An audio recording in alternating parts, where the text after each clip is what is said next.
حضور قرآن مجید میں آخری صورت میں جن کا ذکر آیا ہے، تو آپ جن کے بعد اور جگہ بھی ہے کل اعوذ برب الناس میں ہے، تو وہ آپ وضاحت کر دیں کہ جن اور انسان میں کیا فرق ہے؟ ان پر ایمان لانا کہیں ضروری قرار دیا ہے قرآن کریم نے؟ ایمان تو ذکر آیا یہ نہیں ہمیں پتہ ہے تو موجود ذکر جو آیا ہے، لیکن وہ کیا چیز ہے یہ نہیں نا بتایا تفصیل سے، پھر کس کا پتہ کیا جائے؟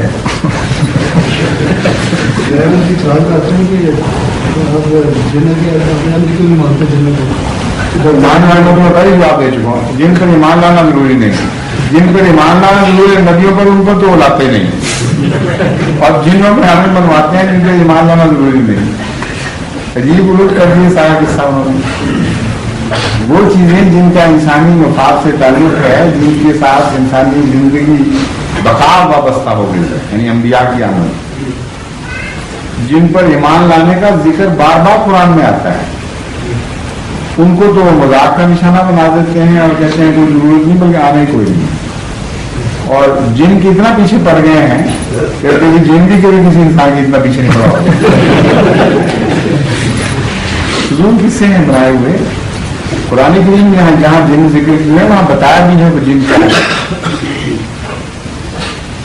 اور ان کی تشریحات موجود ہیں قرآن کریم میں۔ وہ جو جن کا تصور ہے قرآن کریم کا وہ ان کے جن سے بالکل مختلف ہے جو مولویوں کے جن ہے۔ قرآن کریم میں کوئی جن آپ کو نہیں ملے گا جو جس پر آپ اس کو قابو کریں تعویذ کے ذریعے تو وہ کوئی لڑکی اٹھا کے لے آئے یا کسی کا پکڑا ہوا مرغا پکڑ کے لا لے آتے ہیں۔ ہاں نہیں بات جگہ آتے ہیں لیکن وہ اور قسم کے ہیں۔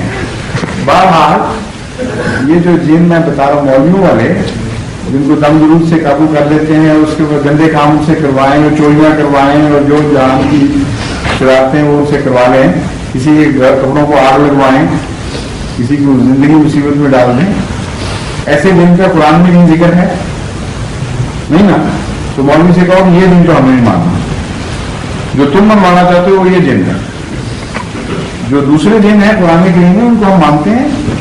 قرآن کریم فرماتا ہے ہم نے سلیمان کے لیے حضرت داؤد کے لیے جن قابو کیے تھے، وہ غوطے مارتے تھے سمندر میں اور اندر سے موتی نکال کے لا کے دیتے تھے اور بڑے کام کرتے تھے ان کے لیے۔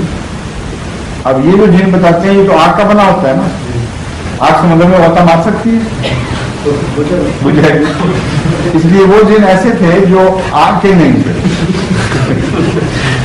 پھر قرآن کریم فرماتا ہے مقرنین فی الاسفار، وہ ایسے جن تھے جن کو ہم نے زنجیروں میں جکڑا ہوا تھا، یا لوگوں داؤد کے لیے جکڑے گئے تھے زنجیروں میں، تو زنجیر بھی کبھی جن کو قابو کر سکتی ہے، وہ تو دیواروں میں سے نکل جاتا ہے، وہ تو ہر جگہ پہنچ جاتا ہے، تو مولوی والا جن وہ بھی نہیں تھا جی۔ وہ دوسرا جن جس کا ذکر ملتا ہے وہ ایسا وجود تھا جو مادی وجود ہے، جو زنجیروں سے جکڑا جاتا ہے، تو انہوں نے کیوں فرضی قصے بنا لیے تھے؟ تو قرآن کریم اور بھی جگہ بہت ذکر فرماتا ہے اور ہر جگہ استنباط کے لیے ہمارے پاس چابیاں رکھ دیتا ہے۔ اگر انسان عقل سے کام لے تو قرآن کے بیان فرمودہ جنوں کا مسئلہ ساتھ ساتھ حل ہوتا چلا جاتا ہے۔ ہم جس جن کا انکار کر رہے ہیں وہ مولوی کی تصور کا جن ہے، نہ کہ قرآن کریم کا نعوذ باللہ۔ سمجھ گیا؟